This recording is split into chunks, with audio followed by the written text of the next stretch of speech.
بسم اللہ الرحمن الرحیم۔ السلام علیکم میرے پیارے ویورز، امید ہے آپ سب خیریت سے ہوں گے۔ میرا ویڈیو بنانے کا مقصد دین کے بارے میں نالج کو پھیلانا ہے، کیونکہ حج قریب ہے تو کیوں نہ حج کے بارے میں آپ لوگوں کو بتاؤں۔ جو لوگ حج پہ جا رہے ہیں، خاص طور پر جو پہلی بار سفر کر رہے ہیں، انہیں طریقہ جاننے میں شاید میری ویڈیو سے آسانی ہو۔ پلیز میری ویڈیو کو ضرور لائک اور سبسکرائب کریں اور مجھے موٹیویٹ کریں، میں آپ کو مزید ایسی ویڈیوز لا کر دیتی رہوں، اور کمنٹ میں مزید جاننے کے لیے مجھے ضرور بتائیں۔ جی ویورز، تو گھر سے روانگی کے وقت اگر آپ 40 روز قیام کے پیکج کے تحت جا رہے ہیں تو آپ حاجی کیمپ سے براہ راست ایئرپورٹ جائیں گے، لیکن اگر آپ شارٹ پیکج کے تحت جا رہے ہیں تو آپ گروپ آرگنائزرز کی ہدایت کے مطابق ایئرپورٹ پہنچیں گے۔ اس سلسلے میں اپنے گروپ آرگنائزر سے معلومات حاصل کریں۔ دوسرا طریقہ جو پہلا آپ شروع کریں گے وہ ہے احرام باندھنے سے پہلے کا طریقہ۔ احرام باندھنے سے پہلے سب سے پہلے آپ نے اپنے ناخن کو تراشنا ہے۔ مرد حضرات مونچھ کے بال کم کر لیں، زیر ناف زیر بغل کے بالوں کو بھی صاف کر لیں، اور غسل کرنا بھی سنت ہے، اور عورتیں حیض اور نفاس والی حالت میں بھی اپنے غسل کو لینا سنت ہے۔ تو ویورز، احرام باندھنے جو ہے مرد حضرات ایئرپورٹ روانگی سے پہلے گھر ہی میں غسل یا وضو کریں، ممکن ہو تو بدن پر خوشبو لگائیں، اور ایئرپورٹ پہنچ کر ضروری چیزوں سے فارغ ہو کر انتظار گاہ میں پہنچیں تو احرام کی ایک چادر نیچے باندھ لیں اور دوسری اوپر اوڑھ لیں۔ نیچے والی چادر کو ناف سے اوپر رکھیں تاکہ عبادت کے دوران سطر چھپا رہے۔ خواتین اپنے عام کپڑوں میں رہیں، یہی ان کا احرام ہے، البتہ ان کا لباس مکمل ہونا چاہیے، ان کا سطر واضح نہیں ہونا چاہیے، اور ان کے عبائی کا رنگ اتنا بھڑکیلا نہ ہونا چاہیے کہ نظروں کو متوجہ کرے۔ خواتین اپنے ہاتھوں اور چہرے کے علاوہ سارا جسم ڈھانپا ہونا چاہیے۔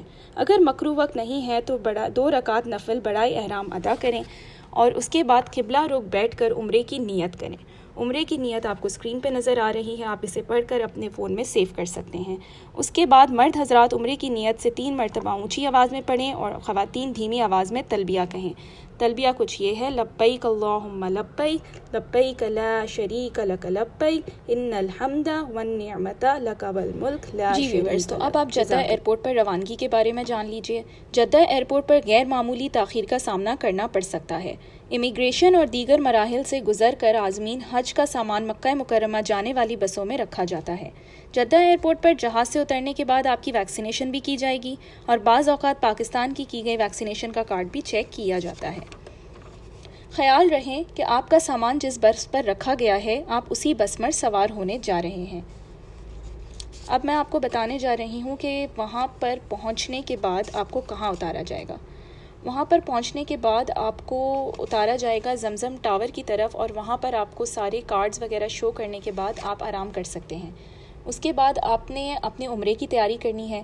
اپنی رہائش پر سامان رکھیں۔ تھوڑا آرام کرنے سے فارغ ہونے کے بعد ایک پرواز سے آنے والے تمام لوگ گروپ کی صورت میں مکتب سے متعین کردہ گائیڈ یا گروپ میں سب سے زیادہ دینی علم رکھنے والے شخص کی سربراہی میں اکٹھے ہو کر نظم و ضبط کے ساتھ عمرے کے لیے حرم شریف تشریف لے جائیں تاکہ عمرہ کے واجبات صحیح طور پر ادا کر سکیں۔ جب تک عمرہ مکمل نہیں ہو جاتا ناظرین آپ احرام نہ کھولیں۔ حرم میں داخل ہونے سے پہلے باہر ایک ہی جگہ کا تعین کر لیں تاکہ حرم کے باہر اکٹھا ہو سکیں، کیونکہ عمرے کی ادائیگی کے دوران گمشدگی کا امکان موجود ہے۔ جس ریک پہ جوتے رکھیں اس کا نمبر کسی کاغذ پر محفوظ کر لیں تاکہ آپ کے جوتے گم ہونے سے بچ جائیں۔ دوسری ویورز، اب میں آپ کو حج کے بارے میں بتانے جا رہی ہوں۔ حج کس طرح سے شروع ہو رہا ہے اسے غور سے سنیں، اور اب اس ویڈیو پہ اور جو باتیں آپ نے خاص طور پہ نوٹ کرنی ہے وہ آپ نوٹ بھی کر سکتے ہیں۔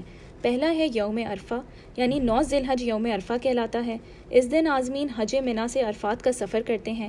پورا دن میدان عرفات میں گزارا جاتا ہے، اور سورج غروب ہونے کے بعد وقوف مزدلفہ کا آغاز ہو جاتا ہے۔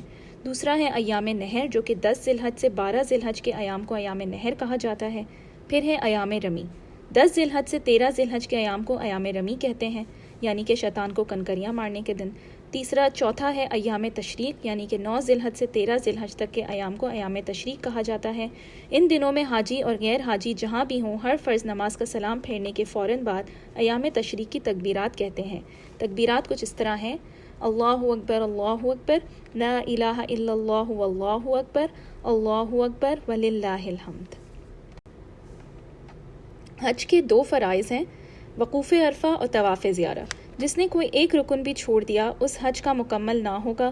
البتہ اگر کوئی شخص طواف زیارت وقت پر نہ کر سکے اور تاخیر سے کرے تو طواف کے بعد اس کا دم دینا پڑے گا۔ دم دینے سے مراد ہے کم از کم 1 سال کا چھوٹا جانور یعنی بکرا یا بکری، دمبا یا دمبی یا بڑے جانور کا 7واں حصہ ہے جو کہ حج یا عمرے کا کوئی واجب چھوڑنے یا کوئی ممنوع کام کرنے سے جرمانہ کے طور پر لازم ہوتا ہے۔ یہ دم حدود حرم میں دینا لازم ہے اور اس سے حاجی یا کسی مالدار کا کھانا بھی جائز نہیں ہے۔ اب میں آپ کو حج کی واجبات کے بارے میں بتاتی چلوں کہ حج کی واجبات ہیں وقوف مزدلفہ، رمی یعنی شیطانوں کو کنکریاں مارنا، قربانی کرنا، بالوں کو کٹوانا، سعی کرنا طواف زیارت کے بعد اور طواف وداع۔ اس کے بعد اب آپ نے حج کی نیت کر لینی ہے۔ حج کی نیت آپ میری اسکرین پر دیکھ سکتے ہیں، آپ اسے اپنے پاس کاپی بھی کر سکتے ہیں۔ تو ناظرین اب آپ کی ہے منا کے لیے روانگی۔ منا کو روانگی 8 ذی الحج کو فجر سے پہلے رات میں بھی کسی بھی وقت ہو سکتی ہے، اس میں کوئی حرج نہیں ہے۔ منا میں عازمین 8 ذی الحج کو ظہر، عصر، مغرب، عشاء کی نمازیں ادا کرتے ہیں اور 9 ذی الحج کو بعد نماز فجر سورج کو اچھی طرح نکل آنے کے بعد منا سے عرفات روانہ ہوتے ہیں۔ منا کے قیام کے دوران یعنی 8 ذی الحج کو اور پھر 10 سے 13 ذی الحج کو نمازیں اپنے اپنے خیموں میں ہی باجماعت ادا کی جاتی ہیں۔ منا میں نماز قصر پڑھنا حضور پاک صلی اللہ علیہ وسلم کی سنت مبارکہ ہے، لیکن اگر آپ کا 15 دن سے زیادہ کا پیکیج ہے تو شاید آپ قصر نمازیں نہیں پڑھ پائیں گے، کیونکہ آپ کو زیادہ 15 دن سے کہیں بھی رکنا ہے تو پھر آپ نے اپنی نمازیں پوری طرح سے ادا کرنی ہیں۔ اب میں آپ کو ایک امپورٹنٹ انفارمیشن دینے جا رہی ہوں کہ منا سے مختلف مقامات کے فاصلے کتنے ہیں تاکہ آپ کے لیے وہاں آسانی پیش آئے۔ مسجد حرم کا منا سے فاصلہ 8 کلومیٹر ہے اور وہاں راستے پر ہر جگہ پانی پینے کی سہولت موجود ہے۔ وادی منا سے میدان عرفات کا فاصلہ تقریباً 14 کلومیٹر ہے اور یہاں بھی پیدل چلنے والوں کے لیے ہر طرح کی سہولت میسر ہے۔ منا سے مزدلفہ تقریباً 4 کلومیٹر کے فاصلے پر ہے۔ منا سے عرفات جانے والے تمام راستے مزدلفہ سے ہی گزرتے ہیں۔ حجاج اکرام کو یہ سفر 10 ذی الحج کو کرنا ہوتا ہے اور اسے پیدل طے کرنا دوسری ذرائع کی نسبت۔ منا میں عازمین حج کے خیموں کو مختلف مکاتب میں تقسیم کیا جاتا ہے اور ہر مکتب کو ایک نمبر الاٹ کیا جاتا ہے۔ منا میں حجاج کی رہائشی علاقے کو مختلف کیمپوں میں تقسیم کیا گیا ہے۔ ہر کیمپ کا ایک خاص نمبر ہوتا ہے جو ایک پول کے اوپر چھوٹے سے بورڈ پر نمایاں لکھا ہوتا ہے۔ یہ نہایت ہی اہم نشان ہے جو عازمین حج کی منا میں رہنمائی کے لیے بہت ہی اہمیت کا حامل ہے۔ عرفات کے لیے روانگی 9 ذی الحج کے دن ہوتی ہے۔ 9 ذی الحج کی صبح طلوع آفتاب کے بعد عرفات کے لیے روانہ ہونا ہوتا ہے۔ انتہائی مجبوری یا معلم کے انتظام کی صورت میں فجر سے قبل پہنچ جانے پر بھی وقوف ادا ہوتا ہے۔ راستے میں تلبیہ تکبیر تحلیل کرتے رہیں۔ عرفات پہنچنے کا وقت ظہر تک ہے۔ اگر رش کی وجہ سے دیر ہو جائے تو پریشانی کی کوئی بات نہیں۔ ظہر اور عصر کی نماز پڑھنے کے بعد مغرب تک قبلہ رخ رو رو کر دعائیں مانگیں، اسے وقوف عرفات کہتے ہیں۔ اب ہے مزدلفہ کے لیے روانگی۔ عرفات کے میدان سے مغرب کے بعد نماز مغرب پڑھے بغیر بس یا ٹرین کے ذریعے روانگی شروع ہوتی ہے۔ اگر پیدل جانا ہے تو غروب آفتاب کے بعد روانہ ہو جائیں۔ مزدلفہ پہنچ کر مغرب اور عشاء کی نمازیں اکٹھے کر کے پڑھنی ہیں۔ نمازیں قصر ہوں گی۔ جس وقت بھی مزدلفہ پہنچیں اطمینان سے نمازیں ادا کریں اور مزدلفہ کی رات آرام کریں، یہی مسنون ہے۔ رمی کے لیے مٹر کے دانوں کے برابر کم از کم 10 کنکریاں اکٹھی کر لیں۔ 10 ذی الحج کے لیے 7 کنکریاں، 11 اور 12 ذی الحج کے لیے 21 اور 13 ذی الحج کو بھی رمی کرنی ہے تو مزید 21 کنکریاں۔ 10 ذی الحج کو صبح فجر کی نماز کے بعد کچھ دیر قبلہ رخ ہو کر دعائیں مانگنا وقوف مزدلفہ کہلاتا ہے۔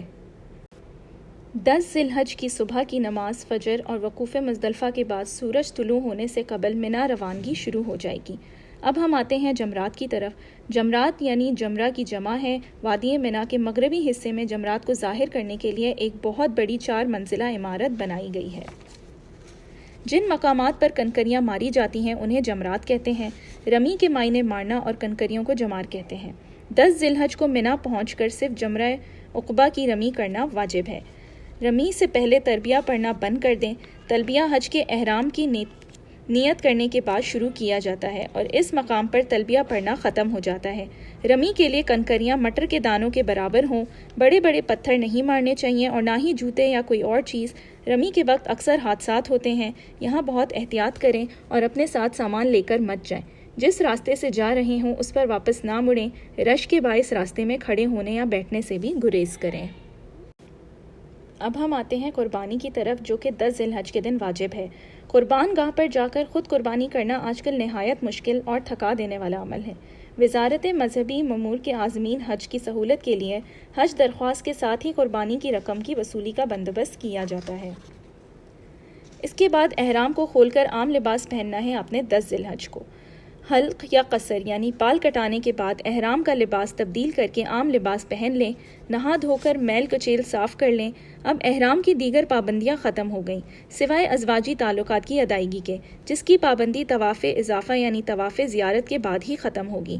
حج کے دوران اس دن عید کی نماز پڑھنی ہوتی ہے اور عید کا منانے کا کوئی ذکر نہیں۔ ویورز، اب ہم آتے ہیں طواف زیارت کی طرف، جو کہ 10 ذی الحج کو فرض ہے۔ خیال رہے کہ طواف زیارت اپنے روزمرہ کے کپڑوں میں کیا جاتا ہے۔ طواف زیارت کا افضل وقت 10ویں ذی الحج ہے اور 12ویں تاریخ تک 12ویں کا آفتاب غروب ہونے سے پہلے کر لینا چاہیے تو جائز ہے۔ اگر 12ویں تاریخ گزر گئی اور طواف زیارت نہیں کیا تو تاخیر کی وجہ سے دم دینا واجب ہوگا اور طواف بھی فرض رہے گا۔ یہ طواف کسی حال میں بھی ساقط نہیں ہوتا اور نہ اس کا کوئی بدل دے کر ادا ہو سکتا ہے، بلکہ آخر عمر تک اس کی ادائیگی فرض رہتی ہے اور جب تک اس کو ادا نہیں کیا جائے گا بیوی سے متعلق پابندیاں برقرار رہیں گی۔ آپ نے جو حج کیا کا احرام باندھا تھا وہ تمتع کا تھا۔ اس میں وقوف عرفات سے پہلے یعنی مکہ پہنچ کر آپ نے صرف عمرے کی سعی کی تھی، حج کی سعی نہیں کی تھی، اس لیے طواف زیارت کے بعد آپ پر صفا مروہ کے درمیان سعی واجب ہے۔ یہ سعی آپ بغیر احرام کے اپنے روزمرہ کے کپڑوں میں کریں گے کیونکہ احرام سے پہلے ہی ختم ہو جاتا ہے۔ الحمدللہ 10ویں ذی الحج کے سارے کام انجام ہو گئے۔ اب آپ مکمل طور پر احرام کی پابندیوں سے فارغ ہو گئے ہیں۔ طواف سے فارغ ہو کر پھر منا چلے جائیں۔ رات ہر حالت میں منا میں ہی گزارنی ہے، چاہے رات کو کسی بھی حصے میں طواف سے فارغ ہوں۔ طواف زیارت کے بعد 2 رات اور 2 دن منا میں قیام کرنا لازم ہے۔ ویورز، اگر آپ کسی وجہ سے زیادہ ہجوم کی وجہ سے یا 10 تاریخ کو قربانی یا طواف زیارت نہیں کر سکے تو 11 ذی الحج کو کر لیں۔ 11 ذی الحج کے دن 3 جمروں کی رمی کرنا ہے۔ رمی کنکریاں مارنے کا وقت زوال آفتاب سے شروع ہو کر غروب آفتاب تک ہے اور اب مغرب کے بعد بھی جائز ہے۔ صبح صادق سے پہلے تک راستے میں سب سے پہلے جمرہ اولا آئے گا، بالکل اسی طرح جس طرح جمرہ عقبہ کی رمی کی تھی۔ اس پر 7 کنکریاں ماریں اور ہر کنکری پر بسم اللہ، اللہ اکبر، اللہ کے نام سے شروع کرتا ہوں، اللہ سب سے بڑا ہے پڑھتے رہیں۔ اگر آپ نے قربانی یا طواف زیارت 11 ذی الحج کو بھی نہیں کیا تو آپ 12 ذی الحج کو کر سکتے ہیں۔ اس دن کا مخصوص کام تینوں جمرات کو زوال کے بعد رمی کرنا، کنکریاں مارنا ہے، بالکل اسی ترتیب سے، اسی طریقے سے جس طرح آپ نے پچھلے دن کر چکے ہیں۔ 11 اور 12 تاریخ کو رمی کا وقت زوال کے بعد سے شروع ہوتا ہے، اس سے پہلے رمی کرنا جائز نہیں ہوتا۔ زوال کے بعد سے غروب آفتاب تک جائز ہے، لیکن بے پناہ ہجوم کی وجہ سے اگر آپ رمی نہ کر سکیں تو مغرب کے بعد صبح صادق سے پہلے تک جائز ہوتا ہے۔ 12 ذی الحج کی رمی کے بعد 13 کی رمی کے لیے منا میں مزید قیام کرنے اور نہ کرنے کا آپ کو پورا اختیار ہے۔ آپ چاہیں تو 12 تاریخ کی رمی سے فارغ ہو کر مکہ معظمہ جا سکتے ہیں، بشرط یہ کہ غروب آفتاب سے قبل آپ منا سے نکل جائیں۔ 13 ذی الحج کی رمی واجب نہیں بلکہ افضل ہے۔ اگر 12 کو غروب آفتاب سے پہلے آپ منا سے نہ نکل سکے تو اب منا سے جانا مکروہ ہے۔ اگر رمی کے بغیر چلے گئے تو دم دینا پڑے گا۔ آپ کو چاہیے کہ آپ رات منا میں ہی گزاریں اور 13 ذی الحج کو تینوں جمرات کی رمی کر کے مکہ معظمہ پہنچ جائیں۔ اس کے بعد آپ نے طواف وداع کرنا ہے۔ میقات سے باہر کے رہنے والوں پر واجب ہے کہ جب وہ مکہ معظمہ سے رخصت ہونے لگیں تو رخصتی کا طواف کریں، اور یہ حج کا آخری واجب ہے۔ آپ کا حج افراد ہو، حج قران ہو یا حج تمتع ہو، ہر صورت میں آپ پر طواف وداع واجب ہے۔ ناظرین، ہوپ میری ویڈیو آپ کو پسند آئی ہوگی۔ پلیز میرے چینل کو ضرور لائک اور سبسکرائب کریں تاکہ میں مزید اسلامک نالج آپ کے ساتھ شیئر کر سکوں۔ جزاک اللہ۔